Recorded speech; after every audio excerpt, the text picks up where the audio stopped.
Good morning 7th class.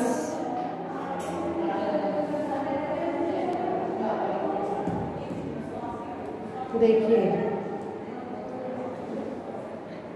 हमारा ये complete हो गया था first chapter, okay, with question answer. इसके फिल इन द ब्लैंक्स जो भी थे वो भी मैंने आपको कंप्लीट करा दिए थे, राइट।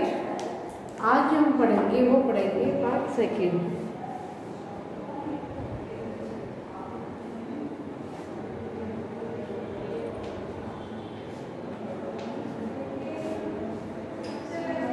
क्या है?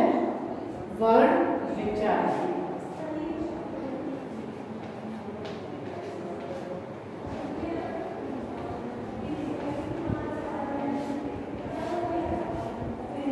राइट, तो हम पढ़ेंगे वर्ण विचार। वर्ण विचार मैंने आपको उस दिन भी बता दिया होगा थोड़ा सा कि भाई क्या होना है क्या है, ठीक है। आज फिर देख लीजिएगा। वर्ण यानी लेटर, मन के विचार और भावों की अभिव्यक्ति के लिए मनुष्य कुछ निश्चित ध्वनि संकेत की सहायता लेता है। इन ध्वनि संकेतों को भाषा कहा जाता है। ध्वनियों को लिखने के लिए कुछ चिन्ह निश्चित किए गए हैं। ये चिन्ह ही वर्ण कहलाते हैं। इस प्रकार ध्वनियों को लिखित इस प्रकार ध्वनियों का लिखित रूप ही वर्ण है। वर्ण भाषा की सबसे छोटी इकाई है, जिसके और टुकड़े नहीं किए जा सकते। वर्णों को मिलाकर ही शब्द बनते हैं, जैसे र मन। देखिए वर्णों को मिलाकर कैसे शब्द बनते हैं वो मैं आपको बताऊंगी। ये है हमारा रमन, तो ये हमारी 6 ध्वनियों को मिलके बनेगा। तो अब आप देखते हैं कैसे कैसे। र, आ प्लस मा प्लस अ न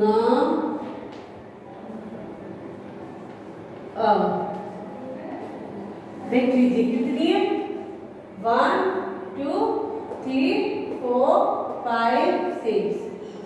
तो इसमें कितनी ध्वनियां आ गई हमारे?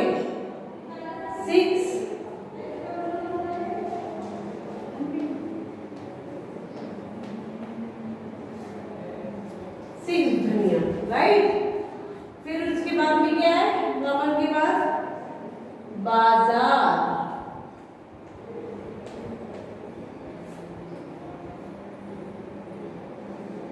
बाजार में ब प्लस अ की मात्रा प्लस ज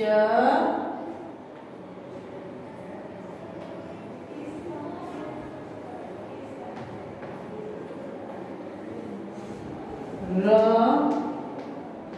अ। इसमें भी कितनी मात्रा है? 1 2 3 4 5 6 6 ध्वनियां, ठीक है। अब ये है मोहन,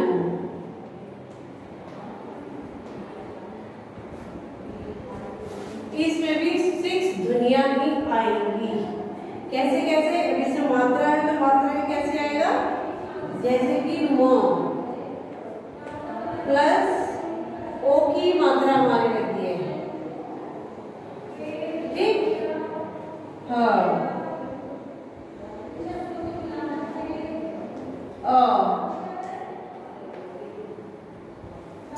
न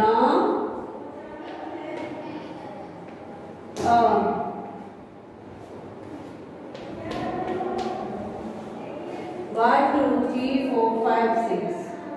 इसमें भी 6 ध्वनियां हो गई हमारे साथ, ठीक है। तो भाषा की वह सबसे छोटी इकाई जिसके और टुकड़े नहीं किए जा सकते वर्ण कहलाती है। क्या है?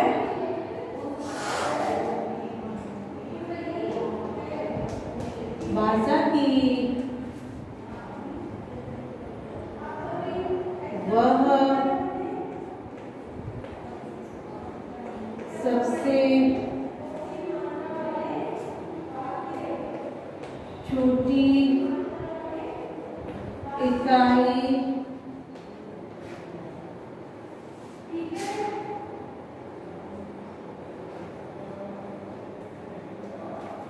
जिसके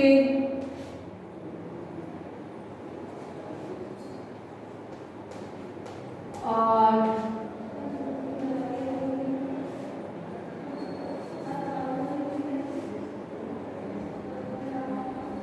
टुकड़े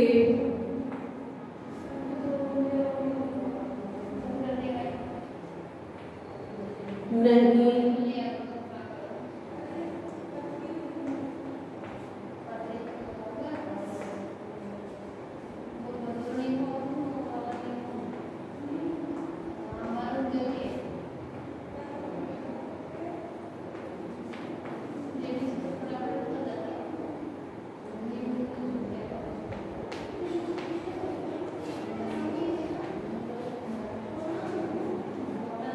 ठीक है।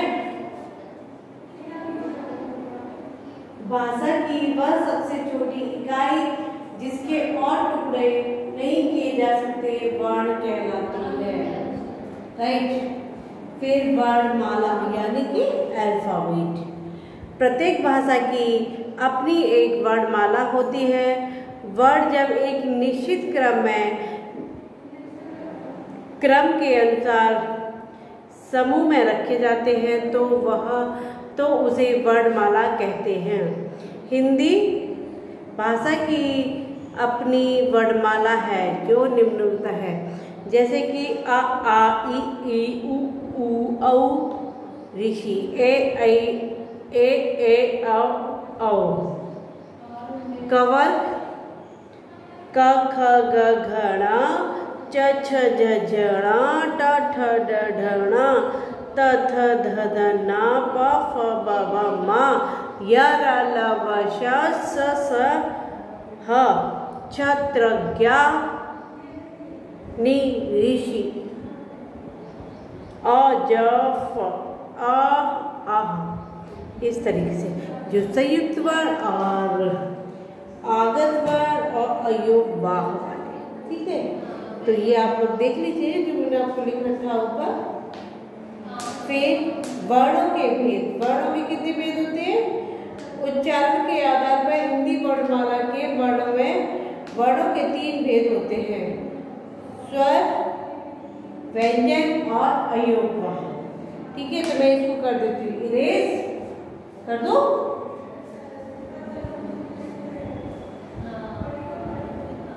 इसको इरेज करके फिर मैं आपको बताती हूँ।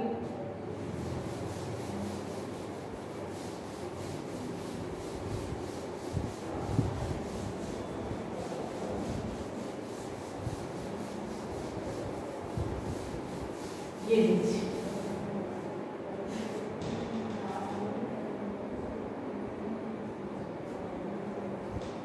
ये देखिए वर्णों के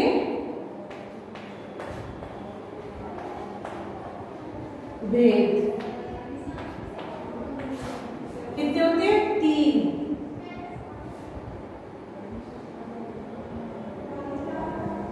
वर्णों के भेद कौन कौन से?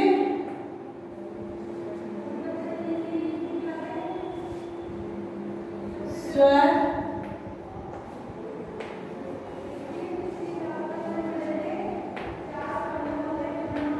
व्यंजन, तीसरा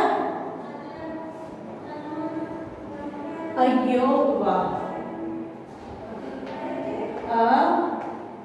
अयोग वाह। ओके, ये हो गए हमारे 3 व्यंजन इसके।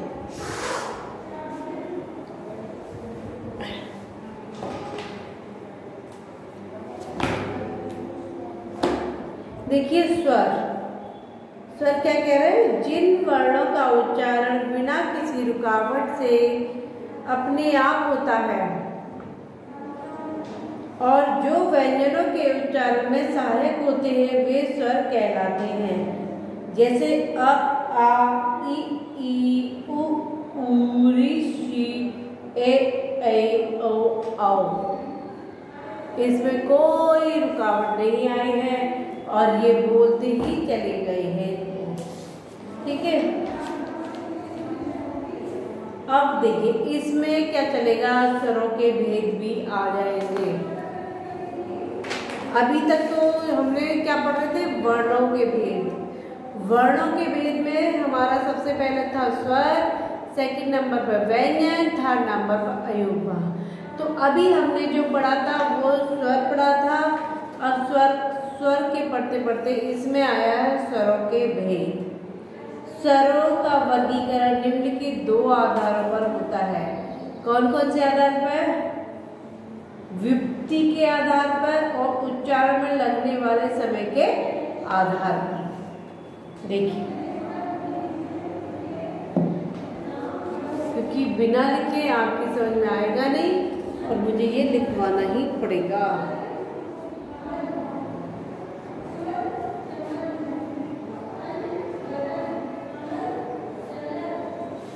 स्वरों के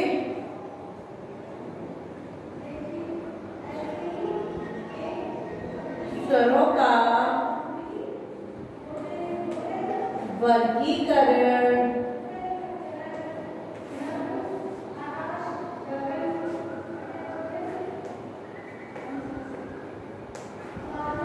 निम्नलिखित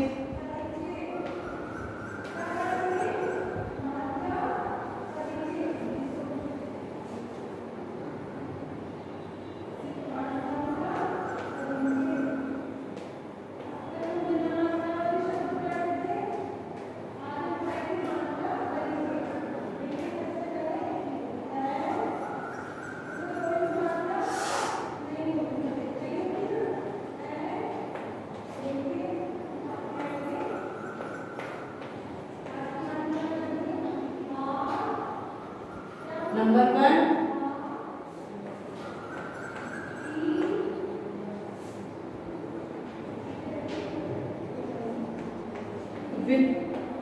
व्युत्पत्ति।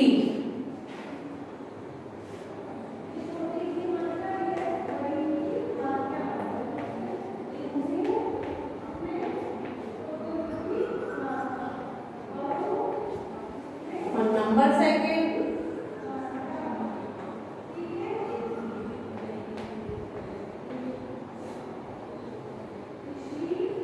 उच्चारण में लगने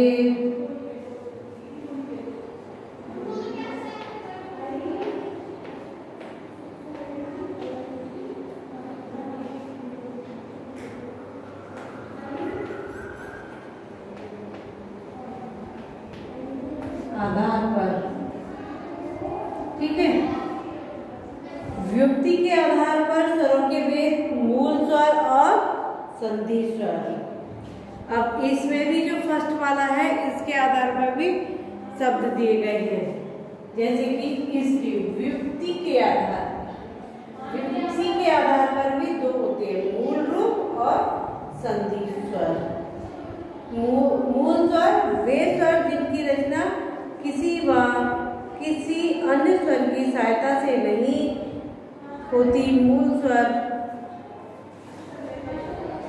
कहलाते हैं। हिंदी वर्णमाला में आ, ई, उ और ऋषि 4 मूल स्वर होते हैं। संधि स्वर वे स्वर जिनकी रचना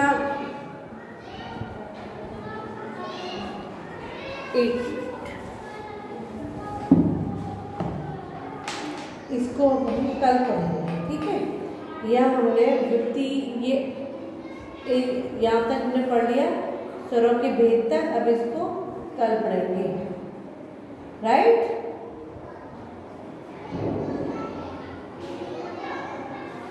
चलिए ठीक है, बाकी का आप अपना कर लीजिएगा। डेफिनेशन लिखा ही तो डेफिनेशन कॉपी में कर लीजिएगा, भेद अपनी कॉपी में कर लीजिएगा। चलिए okay, bye, take care, see you.